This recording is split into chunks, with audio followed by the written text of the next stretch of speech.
working in this organization or a company or a college or a university, I am identifying myself with so many situations around me from my birth onwards.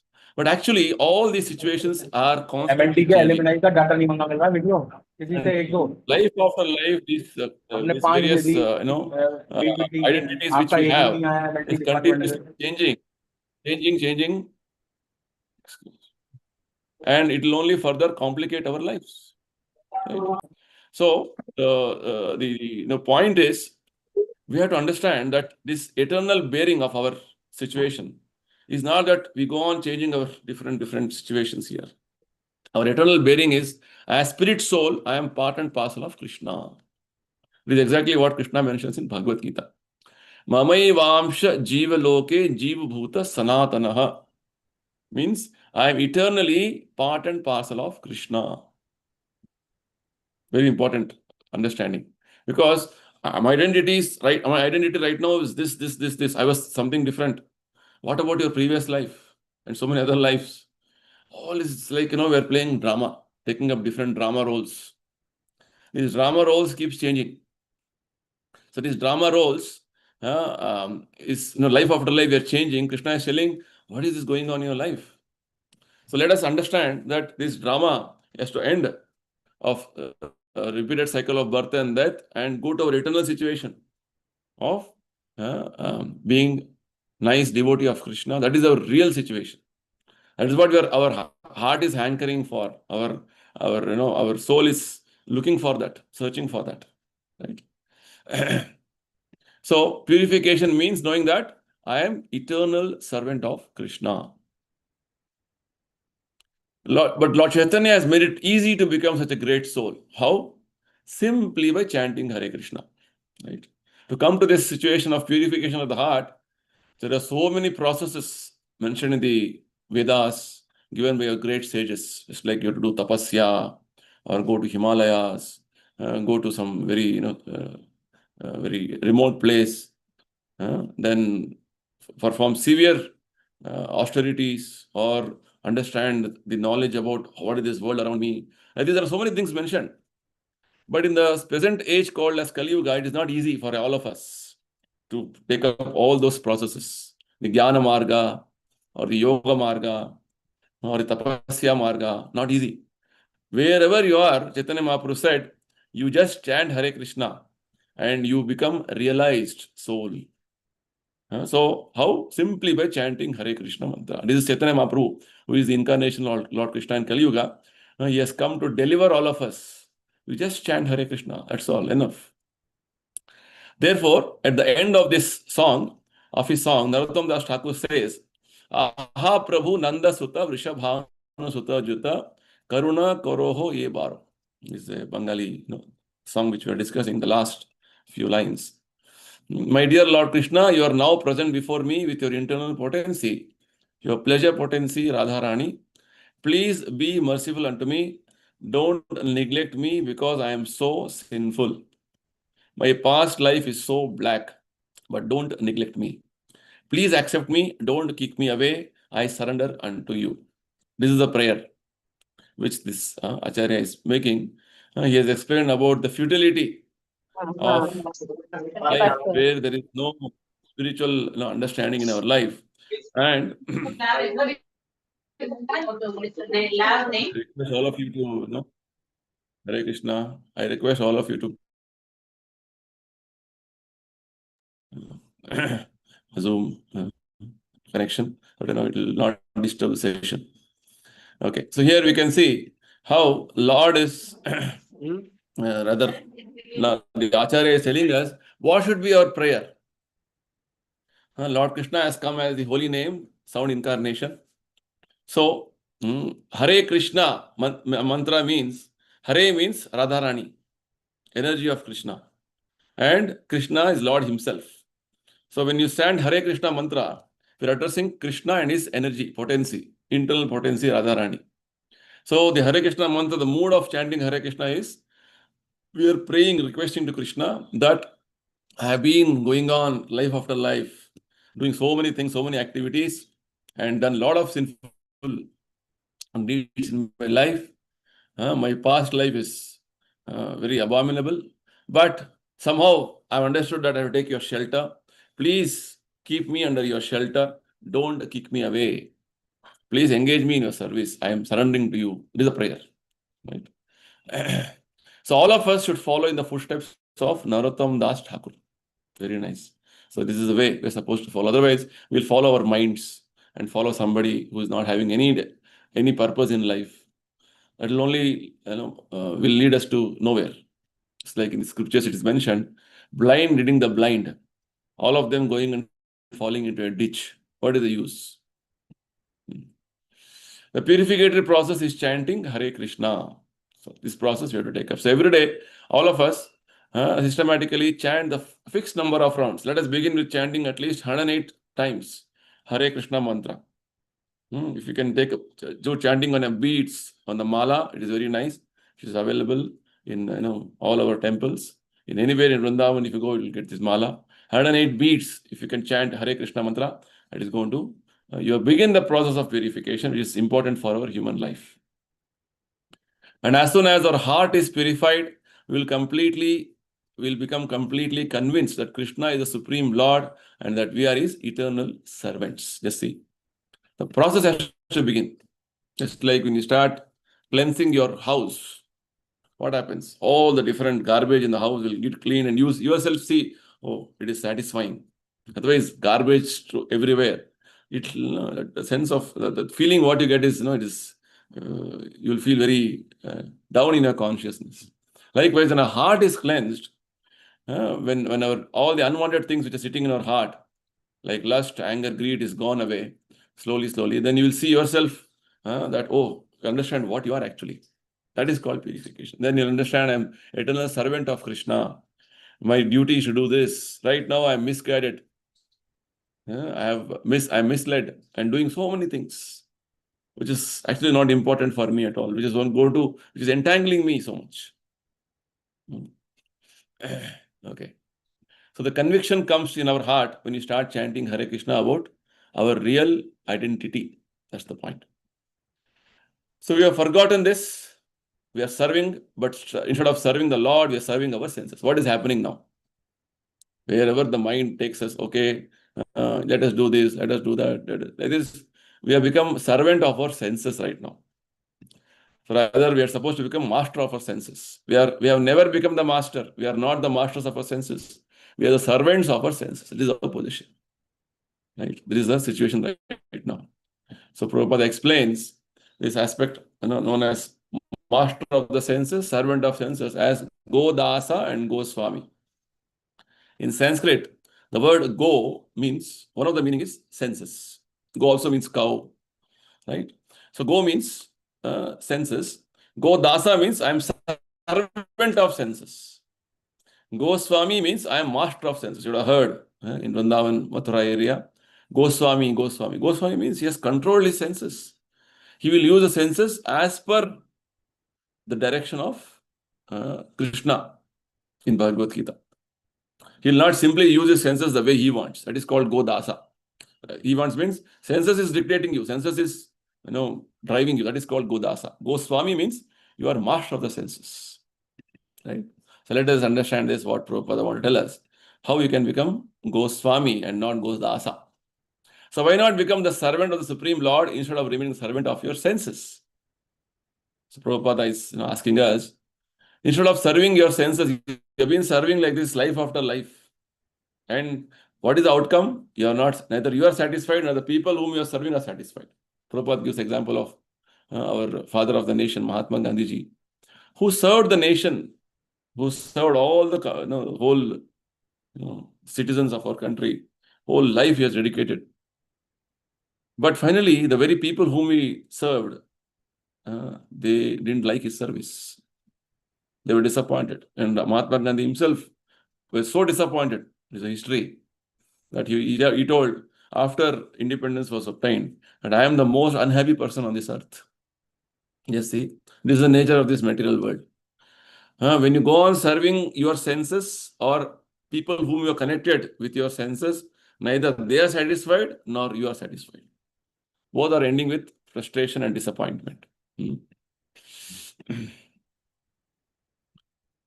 Actually, you can become the master of your senses only when you become the servant of Krishna.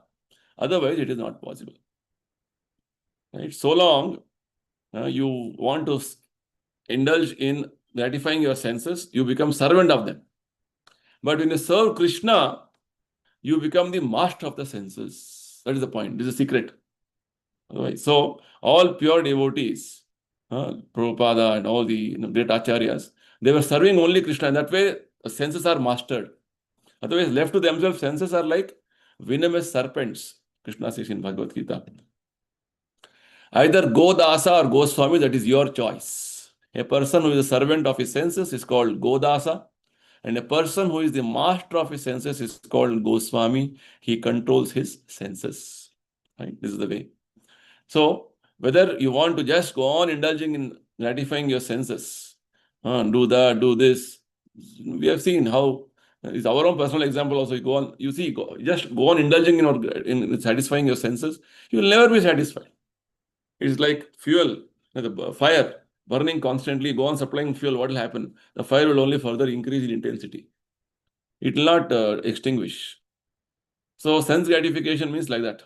It will never satisfy you. It will burn like fire within our heart. Whereas serving Krishna means satisfying his senses. That is going to give us satisfaction. That is the secret which the whole Bhagavad Gita is teaching us. So Goswami and Godasa are two terms used. Godasa means you become servant of your senses. Whatever senses dictate, you just run. This example you see here with regard to this image. The senses are like horses. When the horses themselves are uncontrolled, unbridled, what happens?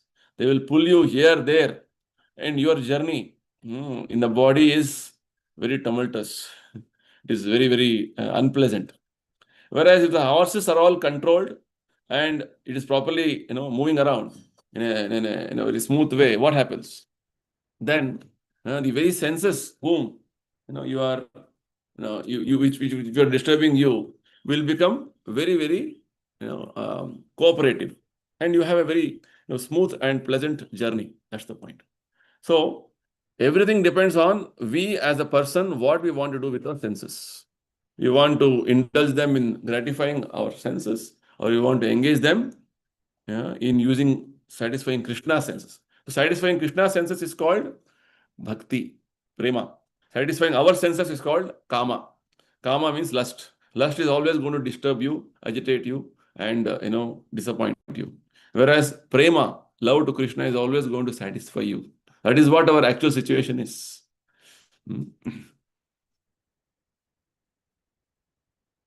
When his tongue wants to eat something that is not offered to Krishna, he thinks, oh, tongue, you cannot taste this thing. It is not Krishna prasadam, food offered to Krishna. In this way, one becomes a Goswami, a master of his senses. You see. So, the simple activity of eating also, unless the food what I'm going to eat is not offered to Krishna, I will not eat. A simple discrimination. Krishna is watching this. Because as Paramatma is saying, because what you eat is in your hand. No, I just want to eat anything and everything, all forbidden food like meat. I want to eat, I want to drink alcohol. Like this, you go on doing things which is actually not meant for our consumption. Then it is going to spoil our life. Right? It's going to spoil our human purpose of life. Right? In this way, you become Goswami or Godasa by a very simple activity of what you want to eat. Krishna has very clearly mentioned what you're supposed to eat. You're supposed to eat only prasadam. Specific foods offered to Krishna in devotion and love, and Krishna is going to give us prasadam. That is what you're supposed to eat. Anything beyond that is going to entangle you. When a person does not allow his senses to do anything for sense gratification, but acts only for the service of Krishna, that is called devotional service. So as living entities, as spirit souls in the human form of life, we are supposed to do devotional service to Krishna. Jivera Swarupa Nitya Krishna Dasa. When our real situation of doing devotion to service is not happening, then we are diseased. If you indulge in sense gratification, we are diseased from Bhagavad Gita's perspective. Diseased means again and again get one more body. Bhava Roga. come out of this Bhava Roga. Means the Bhavoshadi is what? Aushadi is chanting Hare Krishna mantra. Once you chant Hare Krishna, oh, then you understand, what am I doing? What am I doing here in this life? So you are very careful and cautious with regard to what you are doing. Every activity, what you do should benefit your soul, not that it should harm your soul. Harming the soul means again taking one more body, again going to cycle of birth and death, like that, right? Rishikena Rishikesha Sevanam Bhakti Ruchate. Devotional service means to engage your senses in satisfying the master of the senses. This is called devotional service, right? So, our senses, what you think I am, which is mine, it is actually Krishna's. My body is arranged or to the various arrangements Krishna has given us through the material nature. It is not mine. I am in a rented house actually. This body is a rented house actually, right? So rented house is, I'm not the owner. Krishna is the owner. So it should be used for his service. So what is devotion means? Devotional service means engaging the senses which Krishna has given us for his service, satisfying his senses. The supreme master of the senses is Krishna, Rishikesha. Right? Now we are trying to use our senses for our personal service. That is called Maya, illusion. But when we engage the same senses in the service of Krishna, that is perfection. This is our natural situation.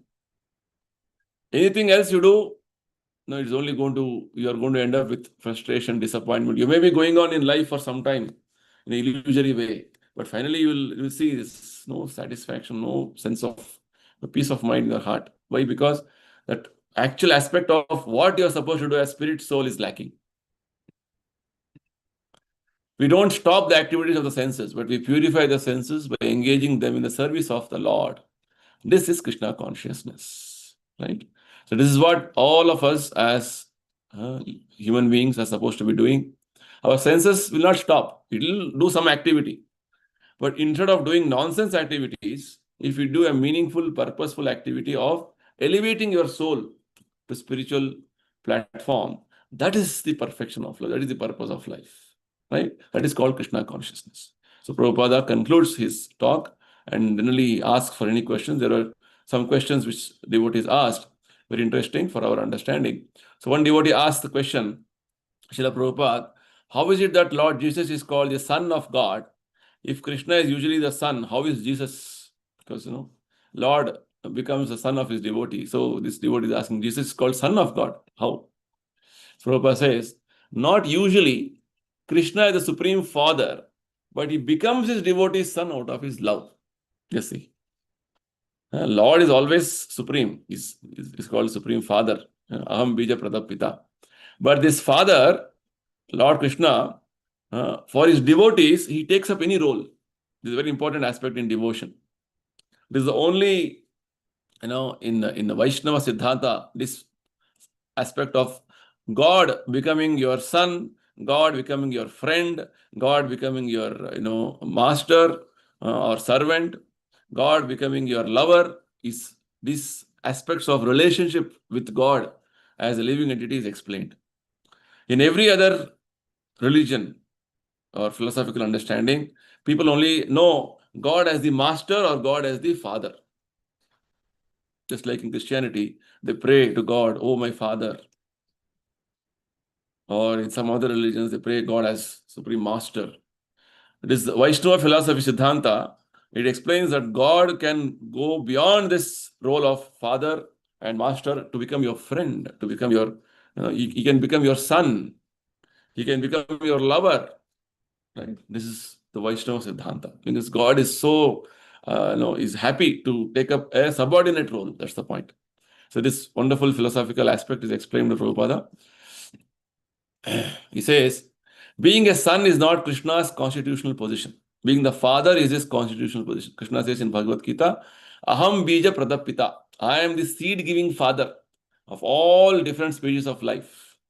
There are 84 lakh different species of life.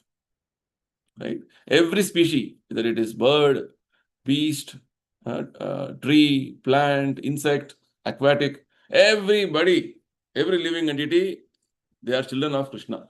Krishna is the father. He gives the seed in the material nature. Material nature produces different bodies as the mother.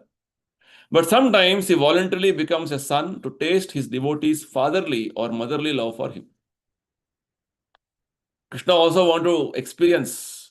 Now he always is a father constitutionally, but sometimes he takes up the role of a son and makes his devotees to become his parents, like Yashoda, Nanda.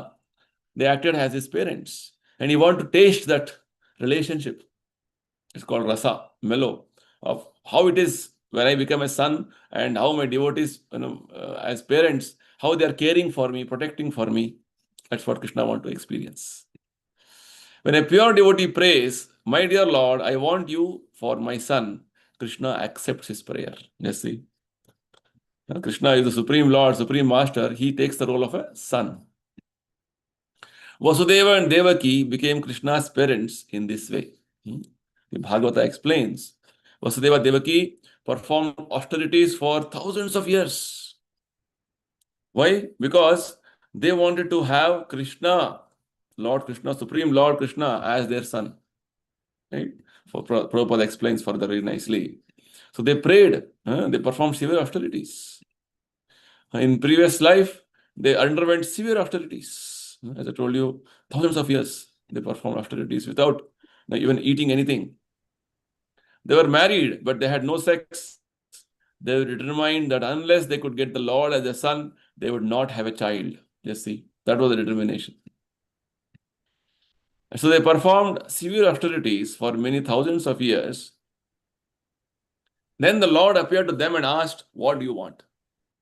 The Lord was pleased with the austerities. The Lord appeared and asked. So they said, "Sir, we want a son like you." You see, so they wanted Krishna as their son. So Lord said, "How can you get me a son like me? How can you get a son like me? I will become your son." Right? Lord is very merciful that way. So Krishna, the Lord, is the father of everyone, but he voluntarily becomes the son of his devotee. This is the aspect of devotion. Lord reciprocates with his devotees. The way devotee wants to serve Krishna, Krishna is ready to be available that way. A devotee wanted Krishna, and you become my son. Then Krishna said, "Yes, I will become your son. You serve me like this." So voluntarily, Lord agrees. So this is what the devotee's devotion is so attractive to the Lord. He is obliged to take up any role for his devotee. That's the point. Otherwise, the Supreme Lord is always the Supreme Father. Aham bija pradapita. Right? He's the father of all living entities. That is his position. So next, last question. Srila Prabhupada, I read in the Srimad Bhagavatam that when one becomes a liberated soul, he attains perfect freedom. And that sometimes his freedom is on the same level as Krishna's or even more than Krishna's. Can you explain this? Very wonderful philosophical question.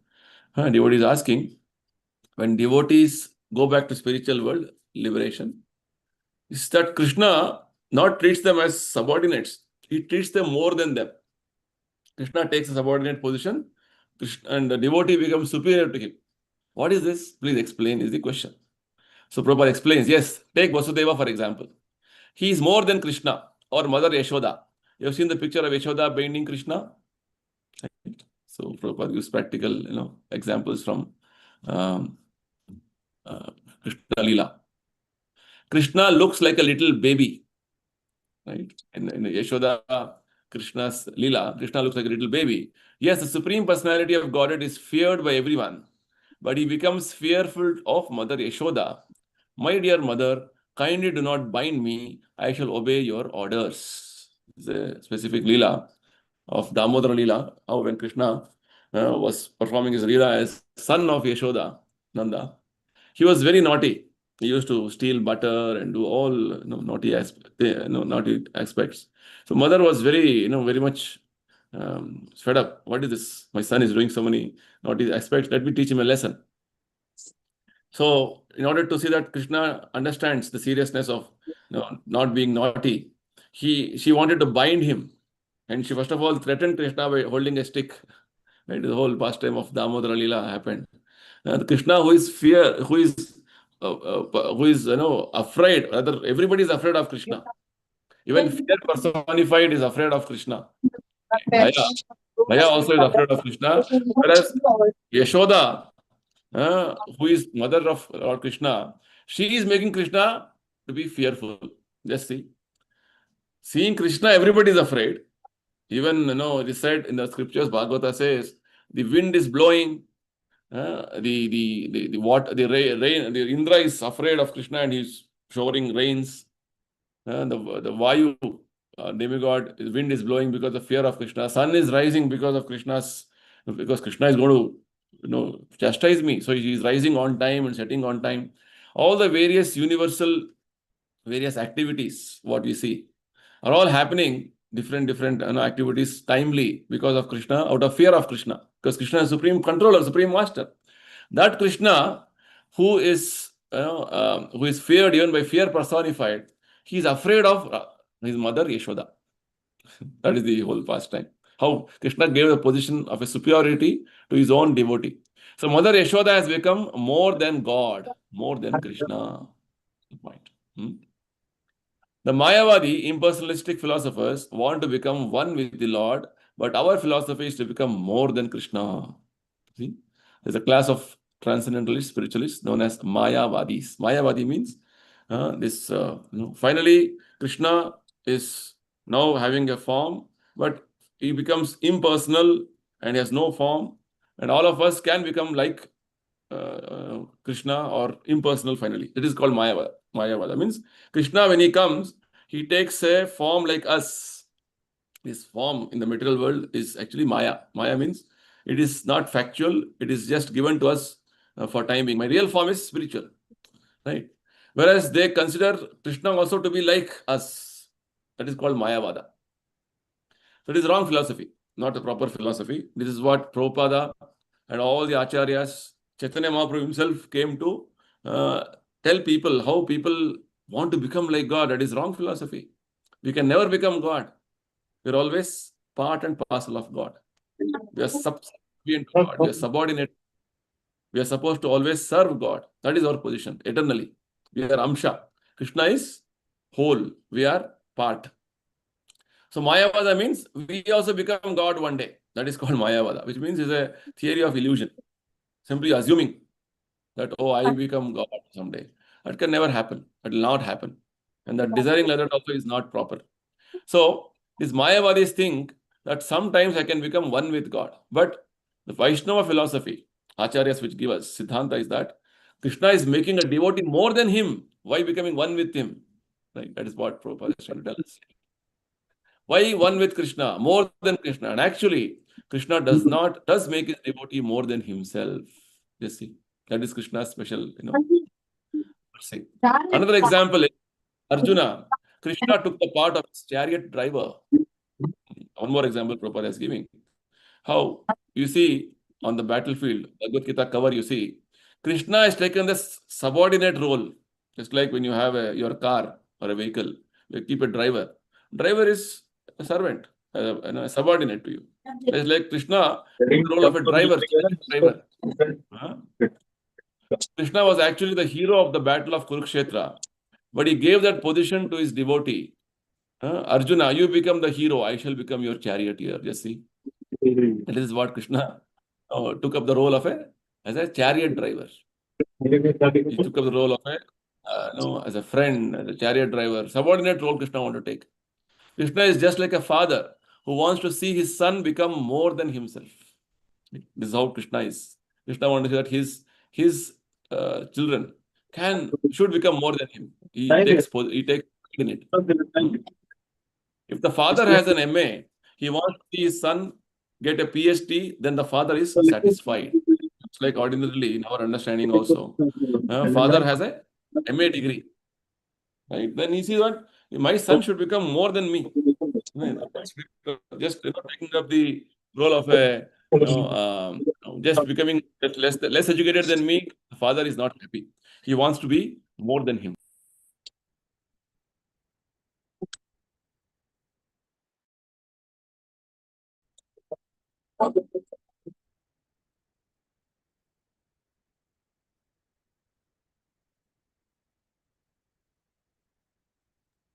Okay. So father always wants that his son is more qualified than him. Natural thing, right? His son should be more educated than him, more better than him. Any father wishes that. Likewise, Krishna as a supreme father wants his own children to be more than him. That's the point.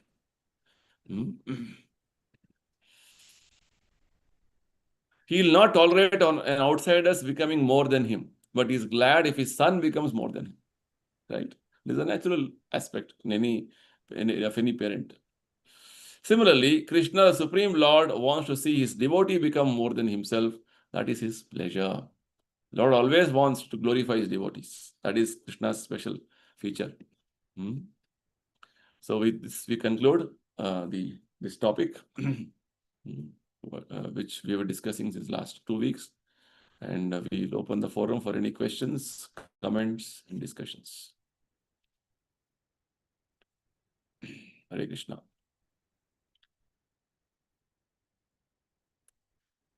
So we were discussing on a Vaishnava song, talk on a Vaishnava song given by our founder Acharya Prabhupada.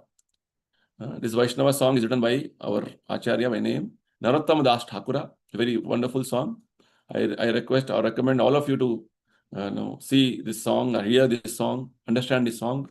It's called Hari Hari Bipale Janama Gonainu. It's a very wonderful song. Just having 4 stanzas, and it is giving the whole essence of Vedic scriptures, the purpose of life, and how Lord has descended as holy name, how He is delivering all of us, and what we should be doing in our human life. Right? This is the whole discussion what we are having. And Prabhupada explained to us the action point with regard to we as human beings is that we should take up the chanting of Hare Krishna mantra. Because Krishna has come as holy name. Simply if you start chanting Hare Krishna mantra every day, it will purify our heart. Purification means you understand what is your real identity. Right now, I'm identifying myself with my body and so many other designations which come with the body. As a man, as a woman, as a professor, as a businessman, as whatever. Different designations I'm carrying. But these designations will not last with us forever. It's going to end at different. It's like many of your professors or lecturers. All of you will retire one day, right? After that, what? What is our identity? A retired professor, right? That is not our identity. It's all incidental. What all comes in our life, in our situations of journey of our life, are incidental. Our real identity is, I am eternally devotee of Krishna. Jivera Swarupa Nitya Krishna Das is our real identity. It's like, we are playing dramas now, taking up different roles. Sometimes as a mother, sometimes as a daughter, sometimes as a teacher, sometimes as a professor. So many roles we have been playing. All these are incidental to different situations in our journey of life. But eventually, finally, we are supposed to be understanding that we are servant of Krishna. Okay? Fine. No questions, no comments. We'll close here. Hare Krishna, Prabhuji. Yes, Hare Krishna. Please tell me. Prabhuji, this is just, I wanted to add on to the same statement and the topic what we are discussing today. Just today, early morning, I was reading one letter from Rupa Goswami. So once, he has, by that time when he is writing this letter, Prabhuji, by that time, Rupa Goswami, he has come to Vrindavan, and he is writing this letter to his brother, Sanatan Goswami, who was that time still appointed as the minister there. Okay. And he was too much entangled in the, all these material things and everything. So he is writing just 2 lines that where is that Lord Rama today and where is the Ayodhya. So this is the right time you decide what you want to cling to it. Okay. You want to be there or you want to take the shelter of Lord. Very good. Very nice. I really like the way he, explained within 2 lines. Very good. Yes, that's how Acharyas are. They're very, they concisely, in a very wonderful way, in a short statement, they elucidate the whole philosophy to us. Just one statement you hear, it'll trigger big philosophy in our life, right? Yes, and Sanatan Goswami immediately he left everything and approached for Vrindavan and started sadhana. Yeah, both Thank you so both much. of them are great devotees of Chaitanya Mahaprabhu. So all of course, in their pastime as a devotees, all this happened in their life. So Rupa Goswami first came out of the government service. Later on, he inspired his brother also to come out of government service. Yeah, Thank you yeah. very much for sharing this wonderful, point. So much. Fine. So we'll Thank you close so here. much. Thank you, Hare Krishna. everybody. The next week we'll come with a new topic. Hare Krishna. Hare Krishna. Hare. Hare Krishna. Hare Krishna.